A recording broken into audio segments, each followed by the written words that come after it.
It's early morning. It's really morning. It's 4 a.m. guys in the morning. Tuloy tayo, ano? Laundry. Uy, muna ako. Maliligo pa ako. Hindi yata dati si Noemi. Dating ba? Darating naman yun. Ganon na ano lang. Ganun siya noon eh. May sakit na. Hindi natin tuloy. Hello guys.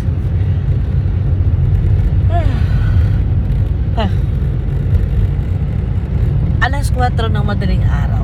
Nasa kalsada na Capiz. Nandito kami sa Paranaque ba to?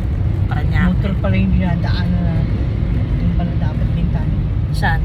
Yung kanina, yun siya no. Kanina. Ito naman, dito naman tayo sa kanan, di ba? Oo. No right turn pa, yung parang one.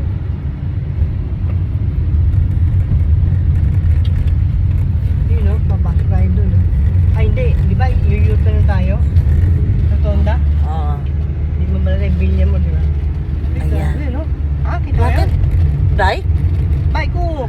Delikado yung ginawa niya. Counterflow. Alam nyo guys, may nag-counterflow ditong nakabike. Meron naman siyang blink, pero sa dami ng sasakyan dito, oh. Nakasunod ka. Ako. Gulat ako eh. Sila mo pa ako. Oh, nakakasila pala yung blink ng ano. Ayan guys, sinatid namin yung anak namin. Kasi ang call time nila sa exam is 5 a.m. Hindi ko alam kung ano talagang oras ang ano nila upo sa exam. Meron siyang trabaho na in-applyan. Ang lupit ah. Ang lupit guys ah. 5 o'clock ang call time. Kaya alas 3 pa lang gising na yung anak ko. Tapos nung tapos na siya gumayak, alas 4 ginisingan niya ako. Kasi hinatid namin sila ng daddy niya. Ayan. Kasi bawal malate. Ang alam ko pag malate sila, hindi na maka-exam. Yun ang alam ko. Ha? Pauwiin. O pauwiin sila pag late na sa exam. Kaya hopefully guys, tulungan niya ako magdasal na makapasa ang anak ko. At ganun din yung kasamahan niya. At yung classmate niya, kasi may kasabay siya na classmate niya nag-apply sa trabaho na yan.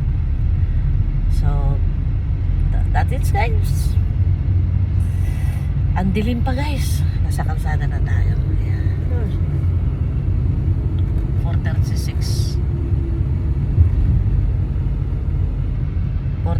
4:36 guys ng madaling araw. Kaya pauwi na kami. Nahatid na namin yung anak ko.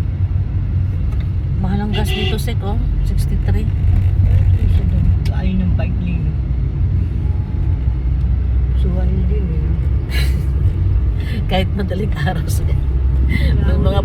May mga butete na mga driver na may dito guys, may mga ayan no, tignan nyo, may mga ilaw-ilaw yung lane. Yan. Doon ka lang dapat sa lane mo. Itong mga bike ang pasaway, mga motor mga pasaway ang putik. Dito sila dumadaan sa lane ng sasakyan. Mas malala yung kanina guys. Nag-counterflow. Hindi nag-iisip ng madisgrasya sila. Eh madaling araw pa. Madilim. So guys, see you in Cubao. Iidlip muna ako guys kasi inaatok pa ako. Bye! Thank you for watching.